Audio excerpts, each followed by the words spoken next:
Hola, ¿qué tal? Vamos a continuar con la serie de las canciones de Jesús. Estamos reflexionando en diferentes salmos en este precioso libro que tenemos en la Biblia.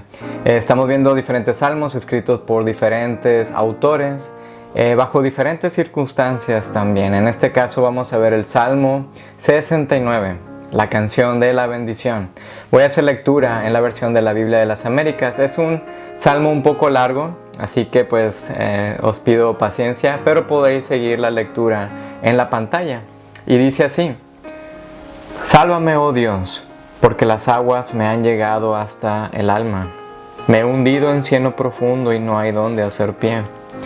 He llegado a lo profundo de las aguas y la corriente me anega. Cansado estoy de llorar, reseca está mi garganta. Mis ojos desfallecen mientras espero a mi Dios. Más que los cabellos de mi cabeza son los que sin causa me aborrecen. Poderosos son los que quieren destruirme. Sin razón son mis enemigos. Me hacen devolver aquello que no robé. Oh Dios, tú conoces mi insensatez y mis transgresiones no te son ocultas. No se avergüencen de mí los que en ti esperan, oh Señor, Dios de los ejércitos. No sean humillados por mí los que te buscan, oh Dios de Israel. Pues por amor de ti he sufrido vituperio. La ignominia ha cubierto mi rostro. Me he convertido en extraño para mis hermanos y en extranjero para los hijos de mi madre. Porque el celo por tu casa me ha consumido, y los vituperios de los que te injurian ha caído sobre mí. Cuando lloraba afligiendo con ayuno mi alma, eso se convirtió en afrenta para mí. Cuando hice de cilicio mi vestido, me convertí en proverbio para ellos. Hablan de mí los que se sientan a la puerta y soy la canción de los borrachos. Pero yo elevo a ti mi oración, oh Señor, en tiempo propicio. Oh Dios, en la grandeza de tu misericordia, respóndeme con tu verdad salvadora. Sácame del cieno y no me dejes hundir. Sea yo librado de los que me odian y de lo profundo de las aguas. No me cubra la corriente de las aguas, ni me trague el abismo, ni el pozo cierre sobre mí su boca. Respóndeme, oh Señor, pues buena es tu misericordia. Vuélvete a mí conforme a tu inmensa compasión. Y no escondas tu rostro de tu siervo, porque estoy en angustia. Respóndeme pronto. Acércate a mi alma y redímela. Por causa de mis enemigos, rescátame. Tú conoces mi afrenta, mi vergüenza y mi ignominia. Todos mis adversarios están delante de ti. La afrenta ha quebrantado mi corazón y estoy enfermo. Esperé compasión, pero no la hubo. Busqué consoladores, pero no los hallé. Y por comida me dieron hiel, y para mi sed me dieron a beber vinagre. Que la mesa delante de ellos se convierta en lazo, y cuando estén en paz se vuelva una trampa. Núblense sus ojos para que no puedan ver, y haz que sus lomos tiemblen continuamente. Derrama sobre ellos tu indignación, y que el ardor de tu ira los alcance. Se ha desolado su campamento, y nadie habite en sus tiendas. Porque han perseguido al que ya tú has herido, y cuentan del dolor de aquellos que tú has traspasado. Añade iniquidad a su iniquidad, y que no entren en tu justicia. Sean borrados del libro de la vida, y no sean inscritos con los justos. Pero yo estoy afligido y adolorido. Tu salvación, oh Dios, me ponga en alto. Con cántico alabaré el nombre de Dios, y con acción de gracias le exaltaré. ¿Y esto agradará al Señor más que el sacrificio de un buey, o de un novillo con cuernos y pezuñas? Esto han visto los humildes y se alegran. Viva vuestro corazón los que buscáis a Dios, porque el Señor oye a los necesitados, y no menosprecia a los suyos que están presos. Alábenle los cielos y la tierra, los mares y todo lo que en ellos se mueve, porque Dios salvará a Sión y edificará las ciudades de Judá, para que ellos moren allí y la posean, y la descendencia de sus siervos la heredará, y los que aman su nombre morarán en ella. Esta es la palabra de Dios. Oremos. Gracias, Padre, por este Salmo 69 del Rey David. Te pedimos que nos ayudes a entenderlo, que abres nuestros ojos y nuestro entendimiento para ver las maravillas de tu Evangelio en este Salmo que puede sonar un poco agresivo, brusco, raro para nosotros. Ayúdanos, te lo pedimos en tu nombre. Amén. No sé si habéis sentido indignación o rabia ante un hecho de injusticia cometido contra ti. Pero no me refiero cuando alguien se te mete en el carril cuando vas conduciendo en el coche, o cuando alguien se te quiere meter también en la cola, en el banco, después de que estás esperando tanto tiempo. No, sino me refiero a algo mucho más grave. El doctor Larry Nassar era el doctor de los atletas olímpicos de los Estados Unidos. Él participó en 4 olimpiadas. Y hace unos años atrás, este doctor fue condenado a 175 años de prisión por haber abusado sexualmente de al menos unas 150 mujeres. Entre estas víctimas se encontraban niñas de entre 5 a 16 años. Si estuviste siguiendo esta noticia, seguramente sentiste una emoción tan grande de enojo, de rabia, de indignación ante tal maldad. ¿Cuál crees que haya sido la emoción de las víctimas, de sus amigos, de sus familias?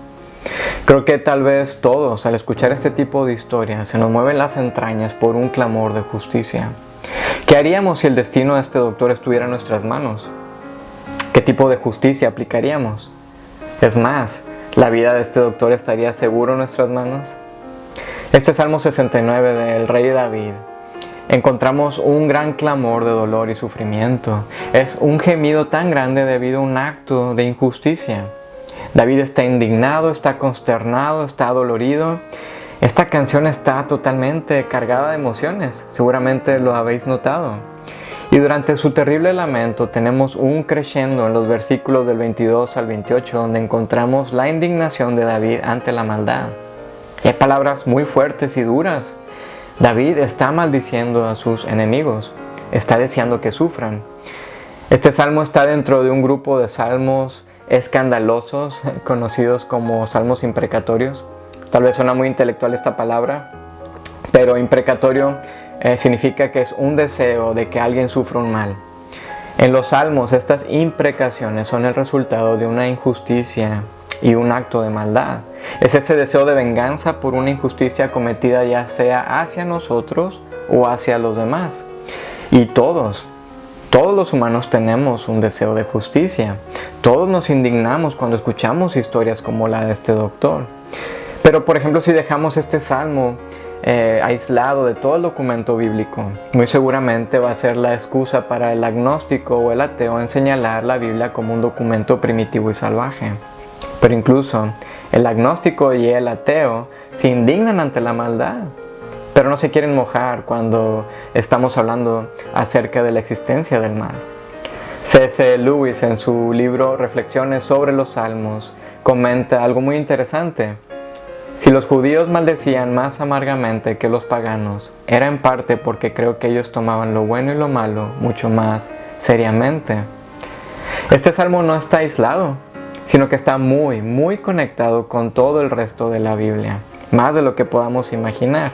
Incluso si llegáramos a avergonzarnos de este salmo por su contenido brusco y escandaloso, bueno, encontramos que los autores del Nuevo Testamento no se avergonzaban de él. Incluso es un salmo muy citado por los apóstoles e incluso por Jesús mismo. Entonces, ¿qué nos dice este salmo? Porque podéis pensar, bueno, ¿no que Jesús y Dios son amor? ¿Qué es eso de que ames a tus enemigos? ¿Cómo podemos aplicar este salmo a nuestras vidas y maravillarnos entonces de un Dios lleno de amor? ¿Cómo podemos cantar este salmo o recitarlo cada domingo en la iglesia sin quitar esos versículos escandalosos? Bueno, esta canción, este Salmo 69, que clama por una intervención y salvación de Dios, nos habla de 3 cosas. Número 1, Dios escucha nuestras lágrimas. Número 2, Dios conoce nuestro dolor de primera mano. Número 3, Dios nos asombra con su salvación. Así que Dios escucha nuestras lágrimas. En los versículos del 1 al 4 vemos cómo David comienza su canción en un tono tan angustiante. Tal vez sus lamentos nos agobian y nos hacen sentir empatía. Piensa en algún momento de tu vida en que te hayas sentido así como David, hundido con el agua hasta el cuello, cansado de llorar y que nadie venga a consolarte. Antes de ser rey e incluso durante su reinado, David padeció duras persecuciones. Padeció también difamaciones, fue objeto de burla. y de una larga serie de injusticias. Y lo interesante es que muchos de sus sufrimientos fueron a mano de sus compatriotas, a manos de su propio pueblo. Podemos aprender entonces mucho de este salmo, como el tener empatía contra los que acusan al cristianismo de hipocresía, incluso al ver los abusos de cristianos en contra de los que no tienen voz, en contra de los desprotegidos. Aquí tenemos al mismo rey David siendo objeto de una terrible persecución que puso su vida en un hilo. El rey está sufriendo persecución por parte de su propio pueblo. No son personas de otras naciones, no son extranjeros. Dice el versículo 8, me he convertido en extraño para mis hermanos y en extranjero para los hijos de mi madre. Este salmo en especial toca unas fibras muy sensibles en mi propia vida, de mi familia también, ya que al igual que el rey David, mi familia y yo caímos y fuimos objeto de cosas terribles por personas que se llaman cristianos, incluso misioneros. Caímos en manos de los cristianos. El clamor de David entonces se convirtió en nuestro propio clamor. Dice el versículo 1, sálvame, oh Dios, porque las aguas me han llegado hasta el alma. Me he hundido en cieno profundo, no hay donde hacer pie. Cansado estoy de llorar, dice el versículo 3. Reseca está mi garganta, mis ojos desfallecen mientras espero a mi Dios. Nosotros no podíamos creer lo que nos estaba pasando. Personas en las que habíamos puesto toda nuestra confianza, incluso todo nuestro futuro, nos estaban traicionando y lastimando de una manera tan desgarradora. Pero este y otros salmos nos animaron entonces a acercarnos a Dios para orar nuestras lágrimas. Nos fuimos dando cuenta de que vivíamos en ese mito religioso de que si hago las cosas bien, si me porto bien, entonces Dios no va a dejar que nada malo me pase. Sin embargo, en medio de todo nuestro sufrimiento, toda nuestra noción sobre Dios y el cristianismo fue sacudido y comenzamos entonces un camino de renovación y transformación. Nos dimos cuenta de que estábamos viviendo una religión y no viviendo un verdadero cristianismo. Amigos, Dios es nuestro Padre amoroso, con quien nos podemos acercar con total confianza y compartir y procesar todos nuestros sentimientos con Él. Tal vez tu idea o concepto de Dios puede chocarte al haber tenido ya sea una mala experiencia con un padre distante, indiferente o incluso agresivo. Pero Dios no es así. Encontramos que la mayoría de los salmos están llenos de lamentos y dolor. ¿Pero por qué? Bueno, porque precisamente los autores de los salmos estaban aceptando que viven en un mundo caído, de que vivimos en una maldición.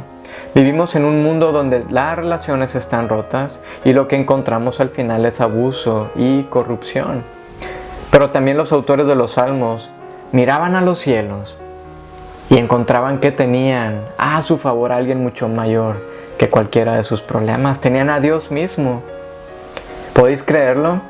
De que el creador y el autor de todo el universo toma en cuenta cada una de nuestras lágrimas. En medio de cada abuso, de injusticia, los autores de los salmos se acercaban a Dios en busca de consuelo. Precisamente porque Dios toma en serio la causa del pobre, de la viuda, del huérfano, del indefenso. Ni en la mitología vas a hallar un Dios como este Dios. Dios no es un ser distante, sino que es uno que nos ama y que está al pendiente de nosotros. Y aquí David está exponiendo todo su dolor y sus lágrimas a Dios. Él está orando sus lágrimas. En otro salmo, en el Salmo 56, en otra de las muchas persecuciones que sufrió David, él escribió: tú llevas la cuenta de todas mis angustias y has juntado todas mis lágrimas en tu frasco. Has registrado cada una de ellas en tu libro. Recuerdo que de niño mi madre me mostró un guardapelo que perteneció a mi abuela. Y bueno, los guardapelos eran unos pendientes donde se guardaban mechones de cabello de las personas amadas. Bueno, Dios no guarda nuestro pelo, pero sí que guarda cada una de nuestras lágrimas. Somos muy preciados para Él y amados para Él, de lo que podamos nosotros imaginar. Pero cuando oramos nuestras lágrimas a Dios, también estamos no solamente reconociendo el pecado y la maldad exterior, la maldad que nos rodea, sino que reconocemos que estamos bajo una maldición, estamos bajo el pecado. Y reconocemos entonces nuestra propia maldad y la gran necesidad de regeneración de nuestros corazones, porque somos capaces de cosas muy terribles. Y aquí es cuando vemos entonces la gran necesidad del Evangelio Salvador operando en nuestras vidas. Y David reconoce esto, dice en el versículo 5: Oh Dios, tú conoces mi insensatez y mis transgresiones no te son ocultas. Así que David, a pesar de que está sufriendo una injusticia tan grande, él se está reconociendo ante Dios de que él es también pecador, de que él es mucho más malvado de lo que puede llegar a pensar de sí mismo. Este mismo David cometió actos de injusticia, de adulterio, de abuso de poder, de traición, de homicidio, y todo en un solo evento. Y esta es la clave importante cuando procesamos nuestro dolor con Dios, porque reconocemos entonces nuestra gran debilidad y nuestra necesidad, de que estamos corrompidos también, de que estamos sufriendo el dolor del pecado dentro y fuera de nosotros. Así que necesitamos que las cosas se arreglen de alguna manera. Necesitamos que esta maldición, que esta especie de hechizo se rompa. En medio del dolor necesitamos empatía, necesitamos consuelo, pero también necesitamos salvación. Así que Dios conoce nuestras lágrimas, pero Dios también conoce nuestro dolor de primera mano. Y dice a partir del versículo 9: El celo por tu casa me ha consumido, y los vituperios de los que te injurian han caído sobre mí. Cuando yo lloraba afligiendo con ayuno mi alma, eso se convirtió en afrenta para mí. Dice a partir del versículo 20: La afrenta ha quebrantado mi corazón y estoy enfermo. Esperé compasión, pero no la hubo. Busqué consoladores, pero no los hallé. Y por comida me dieron hiel, y para mi sed me dieron a beber vinagre. El salmista tiene su corazón totalmente roto, hecho pedazos, porque no haya consuelo en ningún sitio, ni mucho menos entre sus familiares y sus amigos más cercanos. Todos lo han dejado solo. No hay nadie que lo ayude en medio de toda esta injusticia que lo está rodeando. Y todo esto fue cierto en la vida de David. Pero encontramos algo muy sorprendente acerca de David. Él no solamente fue el rey de la nación de Israel, sino que también fue profeta. Nos dice el apóstol Pedro en Hechos 2, hablando acerca de David: Pero David, siendo profeta, miró hacia el futuro y habló de Cristo. ¿Qué significa esto?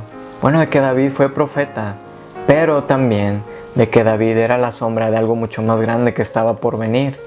¿Sabéis que muchos de los salmos hablan de Jesús y de hecho se cumplen totalmente en Él? Por eso los salmos son las canciones de Jesús. Si ves la vida de Jesús en los evangelios, encontrarás que este salmo precisamente habla de Él, de que Él fue abandonado por su familia, fue abandonado por sus amigos, su propio pueblo de Israel lo apresó y lo condenó de una manera totalmente injusta. El apóstol Juan en su evangelio nos dice que Jesús vino al mundo siguiendo la voluntad del Padre. Vino a lo que era suyo, pero los suyos no le recibieron. Vemos también que el celo por la casa de Dios movió a Jesús. Los vituperios en contra de Dios cayeron sobre Él. Él se convirtió en proverbio y en canción de los malvados. Su corazón en el Getsemaní fue quebrantado antes de ser apresado por los judíos.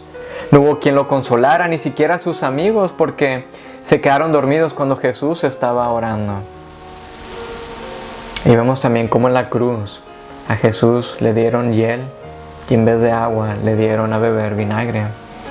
Así que si lees bien los evangelios, verás que Jesús no era solamente un maestro inspirador, una especie de profeta hippie que le caía bien a todos, que daba su palmadita a los niños en la espalda y los despedía con un guiño y chasquido de dedos. No, Jesús trajo hechos revolucionarios que sacudían toda la noción de Dios y toda noción de la religión a aquellos que lo escuchaban, y por lo mismo se ganó la admiración de algunos, pero también el odio y persecución de muchos. Por lo tanto, vemos que Jesús fue mucho más que un maestro o un profeta guay, mientras que otros maestros o religiosos imponían una serie de reglas y conductas para ser buenos. Bueno, Jesús vino para hacer todo lo que nosotros no podemos hacer. Jesús era esa promesa dada a toda la humanidad de que el sufrimiento y el dolor no serían para siempre. Era la promesa para quebrar la maldición del pecado en el cual vivimos. Jesús vino porque precisamente Dios conoce de primera mano nuestro dolor. Jesús era el prometido que pondría fin a todas nuestras lágrimas. Y la espera de esa promesa llegó a su culminación cuando en un pueblecito de Belén, en medio de vacas, de gallinas y de ovejas, nació un bebé. Su cuna fue un cajón donde comían los animales y desde pequeño fue incluso perseguido. El rey Herodes quería matarlo, así que Jesús fue maltratado, fue perseguido, fue difamado, exiliado, acusado y la lista es grande. Amigos, Jesús es Dios mismo quien se hizo hombre, quien vino a vivir entre nosotros porque siente intensamente nuestro dolor causado por nuestro pecado, por nuestras debilidades, por nuestros miedos, por nuestro orgullo. Pero todavía la expresión más intensa de empatía hacia nosotros se mostró en la cruz. Así que en Jesús tenemos a uno mucho más grande que nosotros mismos y lo tenemos a nuestro favor. El autor del libro de Hebreos en el Nuevo Testamento dice de Jesús: porque no tenemos un sumo sacerdote que no pueda compadecerse de nuestras flaquezas, sino uno que ha sido tentado en todo como nosotros, pero sin pecado. Por tanto, acerquémonos con confianza al trono de la gracia para que recibamos misericordia y hallemos gracia para la ayuda oportuna. Así que toda la plenitud de Dios, quien creó los cielos y la tierra, quien sopló vida a sus criaturas, a todo ser, todo eso estaba en Jesús. Y Él mismo padeció los mismos sufrimientos que nosotros. Es en Jesús entonces en quien podemos hallar el más sublime consuelo. Así que acerquémonos con confianza a este varón de dolores que nos ama tan intensamente de lo que nosotros podamos llegar a imaginar. Dios escucha nuestras lágrimas, conoce nuestro sufrimiento, pero también actúa en salvación. Pero su salvación sacude todas nuestras ideas de justicia y esto nos asombra. Dios nos asombra con su salvación, es el punto número 3. Así que vemos cómo David abre su corazón a Dios en medio de su angustia. Su oración está llena de lágrimas por el sufrimiento que padece. No hay nadie quien lo consuele. Su único consuelo es Dios mismo. Pero esta canción de lamento va progresando cada vez hasta que llega un momento culminante en el cual David nos sorprende con una aparente agresividad en contra de quienes lo han hecho sufrir. Dice a partir del versículo 22, que la mesa delante de ellos se convierta en lazo y cuando estén en paz se vuelva una trampa. Núblense sus ojos para que no puedan ver y haz que sus lomos tiemblen continuamente. Derrama sobre ellos tu indignación, añade iniquidad a su iniquidad y que no entren en tu justicia. Sean borrados del libro de la vida y no sean inscritos con los justos. David está indignado en contra de quienes lo han lastimado y perseguido para obtener su cabeza. Y tal vez podamos pensar que David está buscando su propia venganza, su propia salvación. Pero entonces, ¿qué es lo que está pasando? Bueno, es por eso que necesitamos la luz de toda la Biblia y del Evangelio para entender lo que está sucediendo. Y encontramos 4 cosas. Número 1, de que estas imprecaciones, estas maldiciones muestran una justa indignación hacia el pecado. El pecado es pecado. Tenemos que reconocer los hechos malvados e injustos. Tenemos la responsabilidad de llamar a lo que es malo, malo. Número 2. David no era un cualquiera, sino era el rey que Dios mismo puso como su representante para su pueblo. Así que cada ataque hacia David era hacia Dios mismo. Número 3. En esas maldiciones David está pidiendo la intervención de Dios para que castigue el pecado. David sabe que Dios es un juez justo y además apela a la fidelidad de Dios en su promesa a Abraham en Génesis 12:3. Bendeciré al que te bendiga y maldeciré al que te maldiga. Y número 4, David no jura tomar venganza. Él está orando a Dios para que se levante y actúe en contra del malvado. En muchas ocasiones David pudo haber matado al rey Saúl, pero se contuvo aún cuando Saúl lo estuvo persiguiendo varios años para matarlo. David puso el destino de Saúl en las manos de Dios. Así que David está justamente indignado y está pidiendo que sus enemigos reciban justicia. Y está poniendo todo en las manos de Dios, en manos del único juez justo, en quien está nuestro destino, queramos creerlo o no. En el Salmo 83, otro salmo imprecatorio, pero de otro autor, de Asaf, después de que él clama que los enemigos de Israel sufran maldición, hace una declaración importante. Dios, persíguelos con tu tempestad y aterrorízalos con tu torbellino. Cubre sus rostros de ignominia para que busquen tu nombre, oh Señor, para que sepan que solo tú, que te llamas el Señor, eres el Altísimo sobre toda la tierra. Así que estos salmos escandalosos, de los que podemos avergonzarnos, nos hablan a ti y a mí de algo mucho más grande. Nos ayudan a buscar la verdadera justicia en medio del caos, con la finalidad de que nos encontremos con el verdadero Dios, que es justo y que es tan lleno de misericordia. Estos salmos mueven nuestras entrañas por algo que necesitamos satisfacer, de que necesitamos la bendición de Dios en medio de la maldición en la cual nosotros vivimos. Estamos como en un hechizo y necesitamos ese príncipe que venga a despertarnos. Y aquí es cuando la cruz entonces nos asombra y nos maravilla. Nos dicen los evangelios que en el lugar llamado la Calavera, los soldados clavaron a Jesús en la cruz. También clavaron a 2 criminales, uno a la derecha y otro a la izquierda de Jesús. Poco después Jesús dijo: Padre, perdona a toda esta gente, ellos no saben lo que hacen. ¿Qué nos dice a ti y a mí el perdón de Jesús? Nos dice que todos nosotros somos los enemigos de Dios, que nosotros somos los que deberíamos estar condenados por nuestras malas acciones, que nosotros deberíamos recibir la más horrenda maldición, pero no, recibimos la más dulce bendición. La cruz entonces nos sacude, su justicia nos sacude, es terrible y dulce a la vez. Y Jesús, quien vivió en carne, viva esta canción de David, este Salmo 69, en una intensidad inimaginable para nosotros. Clamó al Padre: perdónalos, papá, perdónalos, no saben lo que hacen. Esto es la más sublime justicia de Cristo que nos cubre, aun cuando nosotros éramos injustos. Rachel de Hollander era una gimnasta y fue una de las víctimas del Dr. Nassar. Fue una de las primeras mujeres que alzó la voz en contra de este depredador sexual. Su testimonio y el careo con este doctor durante la sentencia de Nassar a 175 años de prisión conmovió a todo el mundo. Y en las palabras de Rachel encontramos justicia e imprecación, pero también gracia y perdón hacia una terrible persona.